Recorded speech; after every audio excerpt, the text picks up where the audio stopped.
What is up, everybody? Solomon here. I hope you guys are all having a great day. I've got Darren with me, and this is going to be, I believe, the fifth podcast that we have right now. What's up, Darren? How's it going, Solomon? It's good to be here.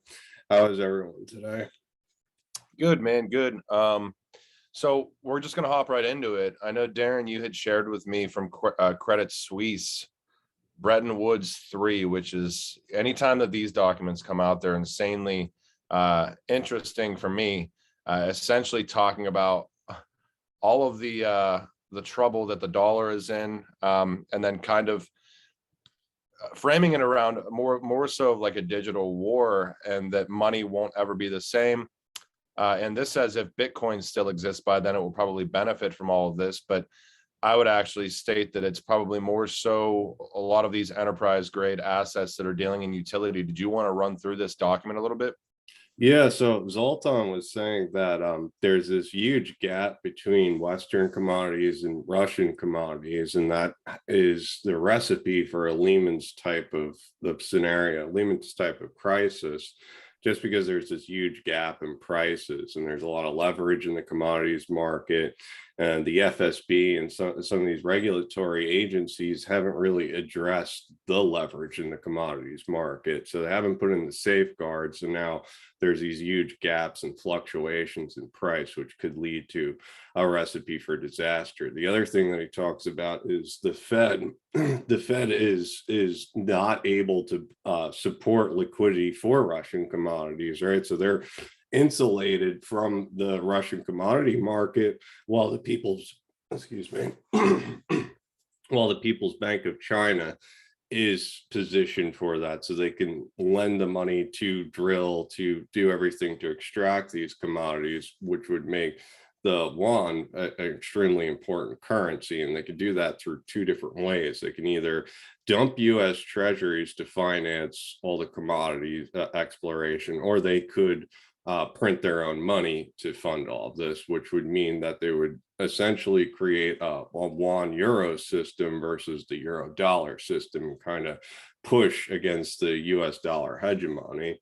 And then he talks about like the how much shipping would cost, because when they actually buy all this oil, they usually keep it offshore on ships, and as they need it, the ships come in and fill up the tank. So he would say they would use up all the shipping, and all this equals a lot of inflation for the West.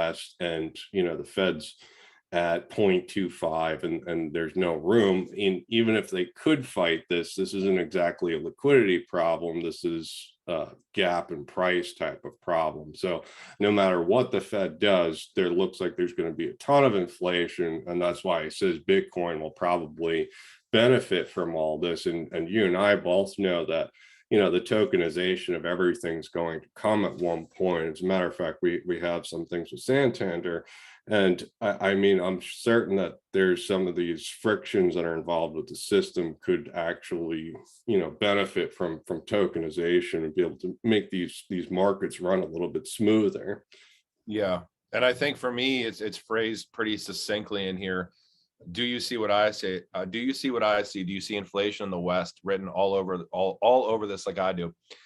This crisis is not like anything we have seen since President Nixon took the United States dollar off of the gold standard in 1971. The end of the era of commodity-based money, when this crisis, and then in parentheses, they even have this war, is over, the United States dollar should be much weaker. And on the flip side, the renminbi much stronger, backed by a basket of commodities. And Darren, you basically are stating, talking about this right here. This came out a few days ago. So it's just interesting with the skyrocketing prices across the board from what we're seeing. And then you see Santander launching loans backed by tokenized commodities such as soy and corn. Santander is obviously an old school Ripple partner, but what was even interesting and within this document for both of us when we were looking through it is that we saw this Santander platform is called Agro Token. Now, Agro Token is built out on Ethereum. It's built out with Polygon functionality and Algorand functionality. So I hadn't seen the Santander announcements from any sort of partnership aspects or building mechanisms within Polygon or Algorand Ethereum's almost assumed to me at this point with a lot of these banking entities, but Polygon and Algorand is a little bit newer. I know that you and I both like to take a little bit more of an agnostic view as far as kind of assets that may or may not do well within the internet of value, a level playing field. I think there's going to be multiple winners, but yeah, I mean, this whole platform is literally talking about tokenizing soy, tokenizing wheat, et cetera, et cetera. So I don't know if you had any additional thoughts on it, but it's just really interesting, the digital transformation that we're seeing, and it's reaching out and touching things that are very much so dealing in what we're seeing from the financial aspects of the world right now. Yeah. Yeah, I'm surprised to see Algorand and Polygon there, and it was interesting to discover that. And I mean, honestly, what we were saying before, everything's going to be tokenized, and this is just one small step towards that goal. I wonder, like, what the efficiencies would be for tokenizing corn and wheat, like if you're able to, like what exactly is that? And then, like, when it's consumed, does the token get burnt, or is this just strictly for token markets, right? Just for the markets to utilize, or if there's some other type of use case for tracking and tracing, or providing like the Yeah, quality. it's saying you can exchange tokenized commodities within the agro token platform for seeds, vehicles, machinery, fuel, services, much more. Use them as collateral for loans, get pre-funded cards with your agro tokens. I mean, it's really interesting to me. I mean, because, talking about liquidity and tokenizing assets so that they can play in a much more liquid market with other assets, or, tokenizing, different things that you may hold, where I think it all plays in the same ecosystem, where it's just kind of the expansion of utility, but also given everything that's going on in the world right now, you kind of think about what's being announced and maybe why it's being announced, and it's a little bit scary, but I think that's just, the nature of where everything goes. So It's pretty cool that you can get loans against the token, right? So if farmers are harvesting their crops and everything, they're able to get that money right away just by having the token that backs the wheat or whatever. So that's pretty cool. 100%. I mean, it's going to aid in a lot of different things for, even thinking about, small farmers and some of the things that they have to go through to try to keep up with some of the bigger conglomerates out there. This does certainly provide utility for them to try to maintain their style of living to an extent. But yeah, very, very interesting. We had pulled this up as well. Now, this is a little bit not really a deep dive, but we're just going to kind of walk down the path here of all of these announcements. You had shared this with me, Darren, so you want to lead with this one? So the Fardan Exchange and Thune's partner for instant payments. So what I remember is Thune's, there's a Bank XRP video that had Thune's integrated into IBIS and a platform called Alchemy, right? So so this stood out just from that Al Fardan exchange, and as well as Al Fardan is also tied with Ripple. I believe they have a partnership, and it's just peeling back all these different layers that it looks like all these different integrations are part of a bigger platform. Yeah, 100%. I mean, Al Fardan Exchange and partnering with Thune's, a global leader in cross-border payments, enabling Al Fardan Exchange customers to make seamless payments to 87 countries. Now, these UAE residents will now be able to send money directly through Al Fardan Exchange's 75 plus physical branches across the UAE. What's interesting, like we were talking about, though, is Thune's has ties with Stellar going back to 2019, but even more recently early this year, Al Fardan Exchange ties up with blockchain company Ripple for real-time remittances. They're going to be, they joined the RippleNet cloud. And you can just kind of run the gambit with how far these things go. So now this is Al Fardan Exchanges, just to give you a little bit of a background. UAE's cosmopolitan community through 70 plus strong networks spanning across all of the Emirates, reinforced by strong relationships with over 150 corresponding banks. Now, this is Bank XRP, who just does absolutely insane work in this space. follow him on Twitter at BankXRPs. You know, I would definitely recommend subscribing to his YouTube as well. And you can see within this Alchemy platform, this was probably, Darren, what was this, like 8 or 9 months ago, with the IBIS platform that tied in Swift, GPI, and RippleNet into the same Swiss route Alchemy platform? Yeah, well, I think as far as we know, right, it was like 8 months ago. There's something that was leaked, or we're able to somehow connect all of it. But I mean, they've been building this for longer than what just the press releases have to say. But it's interesting. I also see MasterCard, and there was also another video where there was a DBS presentation where the MasterCard says we've been working with Ripple too. So Oh, wow. also the Stellar thing too is, it's like we always see these parallels with Stellar and Ripple, you know, whether it be MoneyGram or some of these other partnerships. And I mean, like, I know that the Stellar partnership with MoneyGram is much different than what Ripple was doing, but it seems like there's some type of they complement each other in some type of way, you know, for a lot of these platforms. Yeah, 100%. I mean, we can see MasterCard, Thunes, Ripple, and it's all within this Alchemy payment processing suite through IBIS. Now, this IBIS Management Associate, you can see right in here, deals very much so in Finastra as well. And you can see, you know, core banking, which would be, you know, your bank. If you're a platform user, you would utilize a secure VPN that would be taking you through Finastra's service bureau in Zurich, Switzerland. That would have direct access into either Ripple or Swift. And the Finastra relationship, as we know, well, to step back a little bit, Finastra has 9,000 customers, 48 of the top 50 banks globally. So obviously a behemoth, but we do know that Finastra has on-demand liquidity capability, aka XRP, if their clients choose to utilize XRP. Not saying that they have to or that they will, but that capability exists. And I don't know what your opinions on this are or not, Darren, but I think since we've kind of seen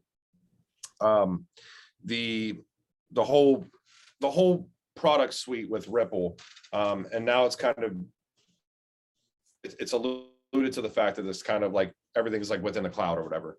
I would imagine that a lot of these partnerships, there are probably a lot of proof of concept testing going on with XRP, even if we're not led to believe it. I mean, it's just the nature of what's going on. It's just interesting to me that we get little snippets. Like we know that Finastra can utilize their customers can utilize XRP if they choose to do so. But and another one that is similar is Volante. So remember Matthew Liny on Twitter asked Volante through their Volpay processing suite if XRP could be utilized, and Volante answered him and said, "Yeah, sure it can." But there was no document that had ever tied that integration in. So I know you and I try to be careful about, you know, just assuming XRP capabilities within any sort of a platform, but I'm a realist also, and I think that that functionality and capability probably exists across the board. It's just who's willing to share that they can use it and who's going to use it. So yeah, absolutely. I mean, like just with RippleNet, right, there's always this thing where it's just messaging, and then after a while they made it integrated into the platform where you could absolutely use XRP. So I think a lot of these platforms are set up with RippleNet messaging for a while. I mean, Finastra also has tech for CLS. They have a lot of tech just branching out to massive partnerships. And, you know, I think that the on-demand liquidity choice is there for everyone. Yeah. I mean, we can look back to 2007, prior to 2017. I mean, this is within the IBIS platform as well. This is, now, if you're not aware, Finastra, obviously we talked about how large they are, but they're a combination of two different organizations that merged, which are Missus and D+H in 2017. D+H had integration into Ripple prior to 2017. I mean, it was right within their documentation. And this is saying that this partnership, so it's tying right into what we just saw as far as this Swiss route service and Finastra, Ripple/Swift.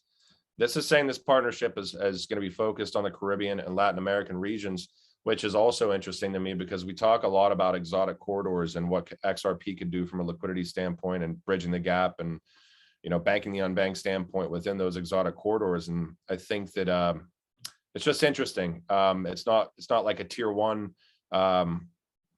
tier one area or ecosystem, but you do see a lot of the exotic corridors playing a role in this stuff, in Latin American regions, as well as the Caribbean. Certainly, very, very, very, very interesting. Why we see these integrations in areas like that. Yeah, in some of these areas, they have a tough time getting dollars. So it's a real need to actually get dollars to those areas, as well as, the natural resources, the economic output that some of these countries have. They absolutely need to be connected to the global economy, and they're cut off in a lot of ways. So I think what Ripple's doing is they're kind of setting up that network, and these integrations are when that network's successful enough to actually move stuff, right?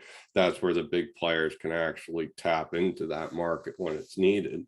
But I think these partnerships I've seen Ripple partnered with D+H. I think that it goes back as early as like 2014, and some of these like really massive partnerships, I think that's just integration set up for the day that it's available. So for the liquidity, for the network effect that Ripple will have, they're set up to tap into that when it's time. But we're waiting on that.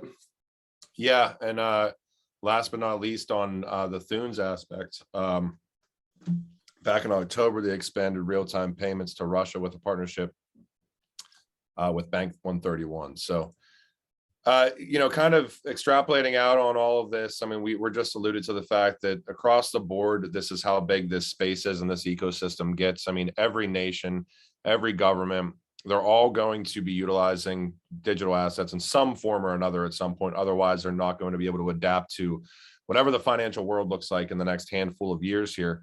But this is coming out of Dubai. This is Mohammed bin Rashid. And today we approved the virtual assets law and established the Dubai Virtual Assets Regulatory Authority, a step that establishes the UAE's position in the sector.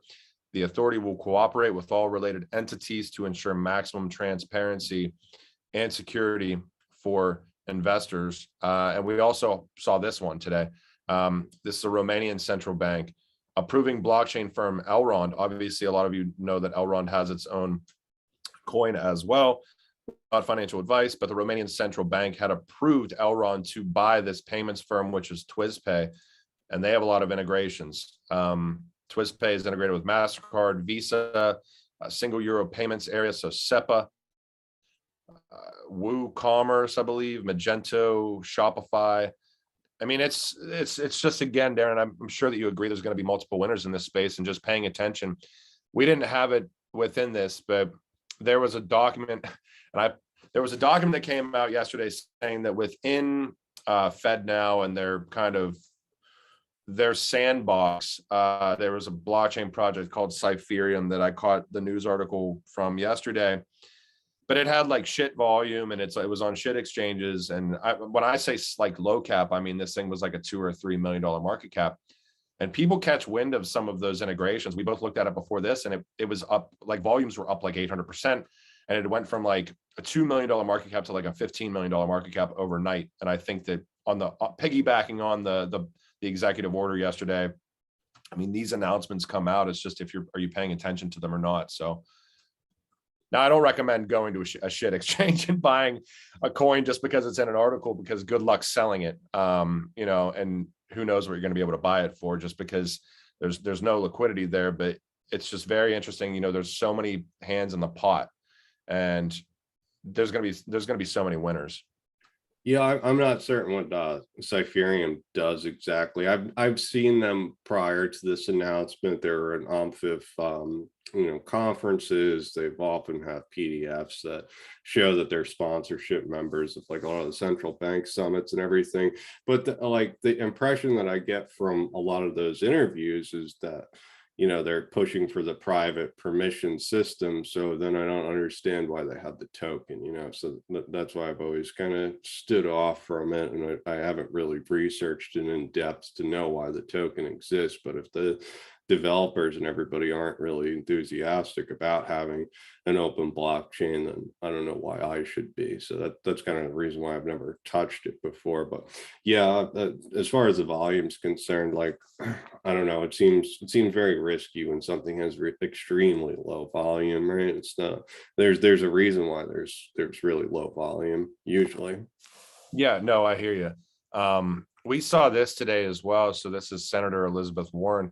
Now, I'm not sure how we know that she posts about crypto a good amount, but we've heard a lot of things in this space recently saying that Russia can't circumvent sanctions by using crypto. I think that you and I, at this point, probably fervently disagree with that to a certain extent. But I also think that it deals like you deals in pretty much all commodities, the tokenization of pretty much everything. But coming right from Elizabeth Warren here saying that Russian elites can utilize digital assets to undermine sanctions. I think we talked about Atomize and the tokenization of gold, and that Atomize platform is owned by Nornickel, which is Norilsk Nickel, which is owned by like the second richest guy in Russia, which is also running the Global Palladium Fund, which pretty much is in charge of the largest palladium business in the entire world. There's so many things, some of those things, like, and I'm sure you do this too, dude. Do you ever like deep dive stuff and like you'll find stuff and you're like, I don't know if I feel safe doing a video about this, just because like you find stuff and you're like, yeah, I mean, maybe I'll share it with a couple of people, but I don't know if I want to put it out there for the world. I mean, you start going down the rabbit holes with what's going on with some of those organizations. And that is where you certainly end up at.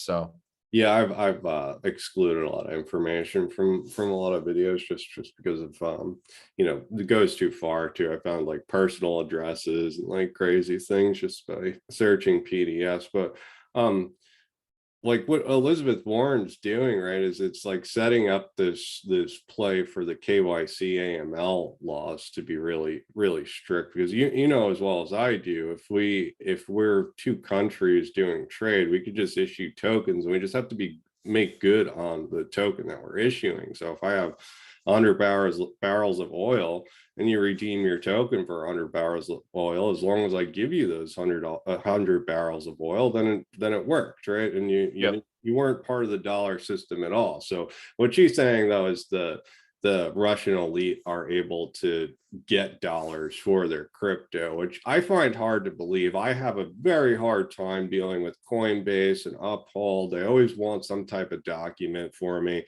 So if I was taking out $100 million from Coinbase, I know that Coinbase is going to give me the third degree, make sure they're checking all my documents and everything. So maybe they're able to do it on some foreign exchange, maybe, but I have had quite the opposite experience. I really don't think, people are able to get back into the dollar system. Circumvent the system altogether, yes, but not go in and out of it. Like that's not happening, in my opinion. Maybe, maybe just because I'm dealing with American exchanges, I don't know, but I don't think that will work out that way. Yep. You can talk about this one. You shared this one with me. Yeah, so we're having this huge oil crisis, and it looks like Saudi and Emirates as leaders have declined calls with President Biden. So I believe the calls were about oil, and we've also seen that it was talking with Iran and Venezuela, and I know Venezuela, China, and Russia have like an immense amount of investment to pump oil in Venezuela. So like, they're kind of allies with China and Russia. So like, I don't see them actually giving up some of their oil. But I do remember that the Bank of England seized billions of dollars worth of Venezuelan gold when Trump was president. So if I see that gold released, I'm going to assume that, we're going to get some oil from Venezuela, as well as, I won't get into it. What's the next clip? That's one of those things that I probably shouldn't mention that you're talking about. I did some deep diving on Iran. So and this is just interesting because, what is this? So KRNC I don't know how live this platform is at this point in time, but I did find this patent, and the patent is more recent. It was filed in late 2021, but they definitely mention Ripple in here, but they're talking about forking fiat, and then having that representation from your dollar currency represented on a blockchain or distributed ledger, and being able to basically move on to move your forked fiat, into a blockchain ecosystem and utilize it. And we can see down here the external blockchain can be a component of the cryptographic ledger platform, or can be a third-party blockchain upon which transactions and computational logic are performed. For example, Bitcoin, Ethereum, Ripple, Litecoin, and Stellar are examples of external blockchains, any number of which can be utilized. I just thought this was kind of cool because I don't know how deep or how valid this would be at this point in time, this particular patent, but it literally shows people taking, let me try to find it. It literally shows people taking pictures of their dollars and like creasing it and folding it, and then it gets forked onto the distributed ledger. And Darren and I, like, without looking too deep into it, we're like, well, what do you do with the paper-based currency? Do you take a picture, like, do you take a video of you burning it in front of the, in front of the camera of your phone? But just interesting stuff. I mean, I think that if we see patents like this coming out of some of these smaller organizations, and they're thinking outside the box as far as what innovation could look like, regardless if it's a bad idea or a good idea, because make no mistake about it, it takes all the bad ideas to shake out a couple of the good ones. I'm just curious what some of these larger enterprise grade organizations are doing as far as the tech that we are not seeing, because I know that there's a shit ton, and I wish that I could be be a fly on the wall of some of these meetings and have a look at some of this stuff. We try to find as much as we can, but there's so much more being built out behind the scenes than we have even seen yet. So. Yeah, it's it's difficult to understand exactly what they're doing. I haven't read the full patent or anything, but I would imagine that it'd have to be tied to the serial number on the dollar somehow, and then there need to be a database of dollars. So it looks, I mean, it sounds kind of wacky, but there's probably a way to go about it. Look on the next page of the slide right here. This is kind of the user experience. Receive banknote digitization request. Does it conform to serialization logic? If yes, digital funds available upon, probably this is user verification. Initiate remote verification. Was that verification successful? And if so, issue designated funds on digital ledgers. So certainly serialization ties into it. So. Well, also, if they're able to do that for fiat, they're able to do that with products in general too. So like 100%. Just that application seems pretty cool. Just the idea of it. Yep, I agree. I don't want to get too much into the weeds with this, but I thought that this was interesting. I came across this probably a week or two ago. Abolishing the debt limit in the United States. Now, keep in mind, this is from the House Committee on the Budget. So they're supposed to be maintaining a budget, right? And their solution is, to just point out all the problems for why they have to do their job. Abolishing the debt limit is an act of fiscal responsibility. And I don't have a lot to say about it, but I just thought it was so comical, almost hypocritical, that the House Committee on the Budget is saying that our solution to maintaining the budget is to just eliminate the need for a ceiling on the budget and just, we could just spend. So.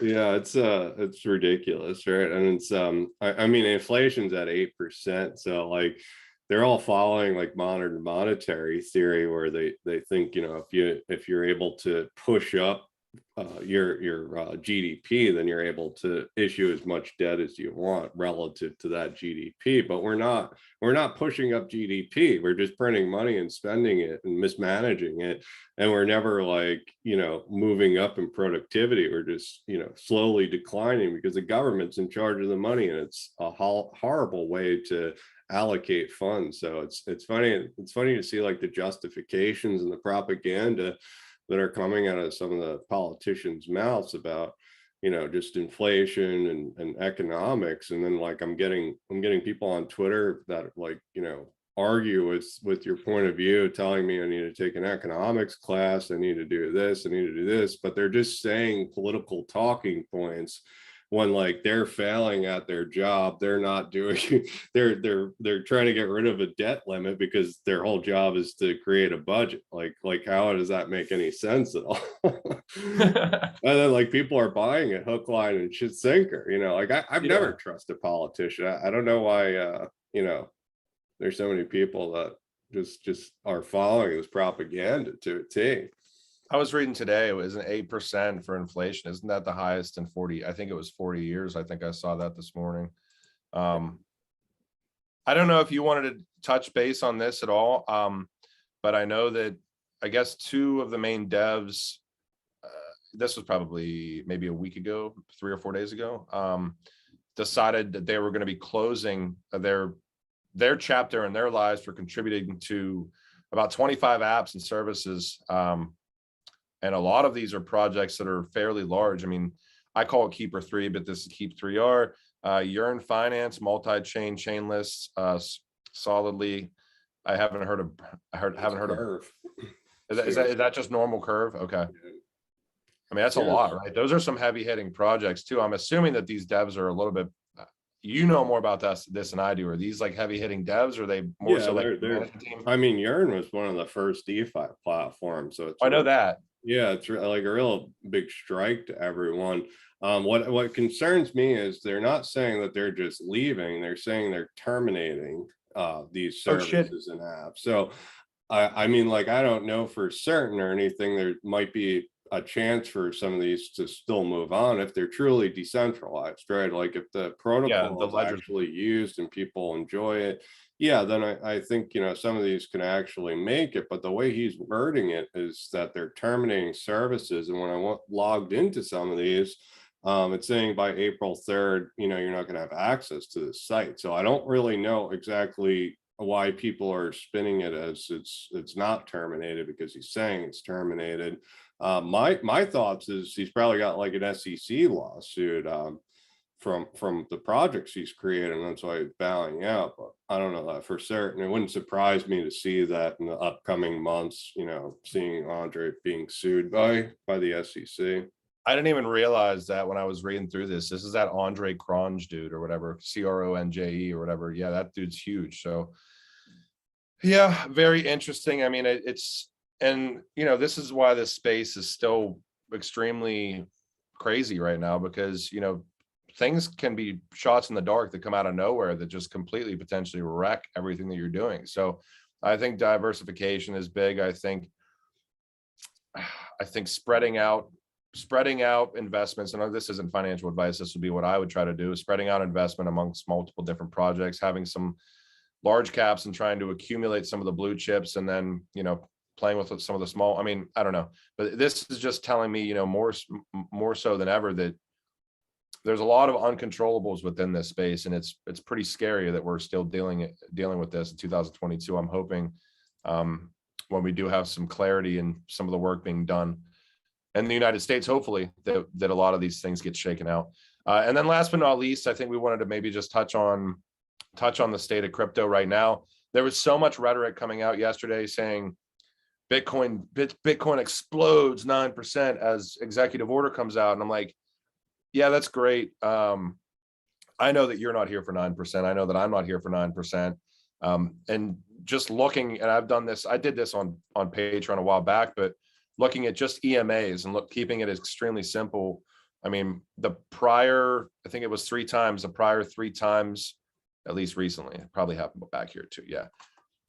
All the prior times of the 21 EMA crossed below the 50 EMA. I mean, you're looking at about 90 days until bottom, historically, and you're looking at about a 50% crash in prices. Now, the one caveat and exception to that is March 2020, when kind of everything tanked, right? And this recovered. This was almost like a black swan to the downside moment here within 1 week, right? Everything like just tanked, and then it only took 1, 2, 3, 4, 5, 6 weeks to get back above. So much shorter time frame. But all that I'm trying to get at here is just make sure you guys have a lot of different metrics that you're looking at. Don't just take an article saying an executive order came out, everything's gonna be great because Bitcoin's up 9%. Well, look at these massive wicks coming down from the from the 21, and now the 21 was last week, and now the 50 EMA this week. There's a lot of selling pressure right there. It looks to me like, unless we have some sort of a crazy moment to the upside, that we are going to see a cross. It'll be interesting to see how it pans out. I don't know if you have any thoughts on any of that, Darren, but that's kind of where my head's at least right now. Again, not financial advice, not trying to freak anybody out. I'm literally just telling you what's happened in the past.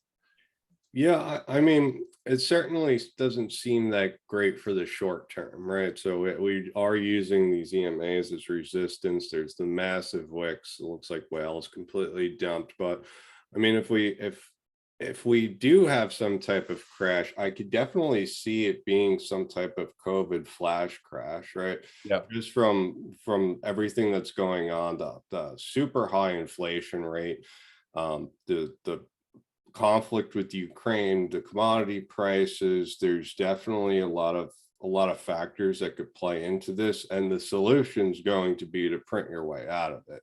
So that's certainly my thought process, is that inflation's not going away. None of these problems are going away. And on top of it, like, yes, the EMAs look really terrible, but when we're zoomed out to this extent, we have made a higher low, we have made a higher high, higher high. So it is kind of a double top, but at the same time, we did get through that. So and also right now on the monthly, we're using this EMA as support. So it's not like definite or anything that something bad's going to happen. Yeah, and I mean, for me, it's I don't know. I've been here. I think you and I got into this space around the same time. I think the only time that I would panic in a situation like that, where if I were over invested into something, or I wasn't prepared to take advantage of what I would consider to be an opportunity, where if we do have prices go lower, a lot of assets are going to be literally at fire sale prices. Again, not financial whatsoever, but I look at a capitulation moment as an insane opportunity that that I know that it will never see again at those levels. I very truthfully believe that, because I'm not looking at the digital asset space from a $2.6 trillion lens. I'm looking at it extrapolated out, as being an opportunity for me for the next couple of decades, where $2.6 trillion at some point is going to be passed and never looked back on again. So it all depends on how much you put into this space, how much risk you put into this space. I mean, really, I try to look at things not even trading in dollars and cents, even though we certainly are right now, but I try to look at everything from risk and, how much am I willing to risk? And I think that once you have prices that low, the risk goes way down for me to potentially invest, and the potential rewards go way up. So yeah, I would agree that we are at this like really risky time, just from the chart perspective, right? Like like everything's uncertain right now. So it's, you have to manage risk accordingly, depending on what you're working with and everything. And I agree with you. There could definitely be some type of capitulation type of event, just with, macro outlooks. That seems likely, probable, not likely, just plausible rather. 100%, man. I agree. And yeah, I think that's pretty much it for this podcast, but I wanted to thank you guys for joining. I hope that the content was valuable to you. We certainly, both me and Darren, would appreciate all the likes, subscribes we can get on these. We've been doing them on a weekly basis. And him and I were even talking about your own content every single day and do a video every single day. So today was one of those things where we actually for about an hour before this, even, we were getting together and trying to compile a video together for you guys. And it is, so I'll say thanks to Darren, because that's a little bit of extra motivation from him to just be like, well, let's just do it. Let's just do the video. Let's do a 30 or 40 minute video. And it takes that, because it takes a lot out of you to consistently try to put this stuff out there. So for me, I hope you guys enjoyed it. Darren, do you have anything to lead us out with? Yeah, I hope everyone enjoyed, and it is a lot to gather all this information and to think about, just thoughts on each subject. A lot of things I might read, and then there's nothing really to elaborate on, but I'm always trying to find this information for you guys. So I hope you guys are enjoying it. Please let us know what you think in the comments below. Please like and subscribe. Thanks, everyone.